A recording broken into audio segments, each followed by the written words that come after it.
Well, for the last few months, we've followed students in Dunnellon High School's Pathways to Prosperity program as they learned about various career fields. Today, in the fourth and final part of our series, these students put it all together, going through mock interviews to prepare themselves to find one of those jobs they learned about. Joe Hartley has more. After visits to equine hospitals and restaurants and medical facilities to learn about different careers, it was time for the juniors in the Pathways to Prosperity program at Dunnellon High to learn about taking the first step towards a career, getting a job.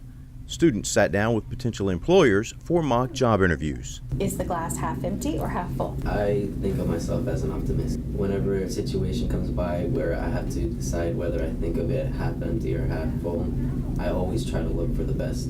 The interviews gave students a chance to find out what employers look for. The reason I like to ask that question is because I like to see A, how it's viewed, and B, I like to see a little bit of your personality. You're very positive, which tells me as a director that you would be willing to learn and to take on whatever you needed to. Always dress nice when you go in for an interview.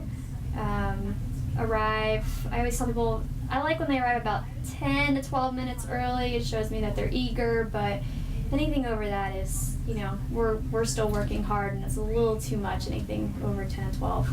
Try to have good job stability. We look at job stability. If people have hopped around a lot, it shows that you don't have that. That makes me questionable whether to hire you. Among the tips the students received, know about the employer before trying to become an employee. It's always important that when you go into an interview, you've researched everything you can about the company or the business or whatever that you're interviewing for. You're not only going to tell me about you, but you're going to tell me about what you can do for me. I'm hiring you to help my company. There's a new aspect to the job search that didn't exist just a few years ago, and it can be a pitfall. If I were to look at your Facebook page, what would I see? Basically, a responsible person. I actually want to be careful with things I post on Facebook.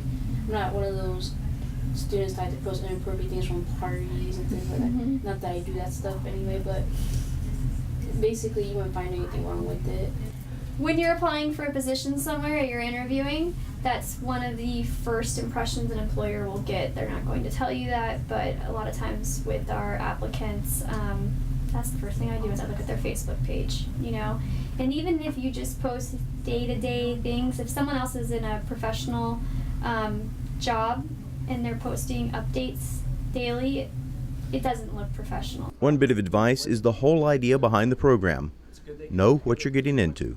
I would try to start volunteering maybe at any kind of medical area and see how you like the day-to-day operations there and what's going on and what you would be doing, to see if you really would be interested in that. Because when you go to school for that long, for either field, you're going to be doing it, it's going to be your other home where you're at. You really want to love it. Research it and do some shadowing or volunteering.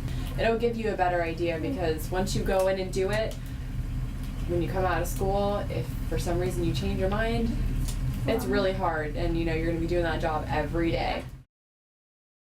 This is year number 2 for the Pathways program, last year at North Marion High and this year at Dunnellon High. Plans are underway to expand the program to other schools next year, and we'll learn more about the past, present, and future of the program next month when program coordinator Sarah LaFills sits down with us right here in our studio.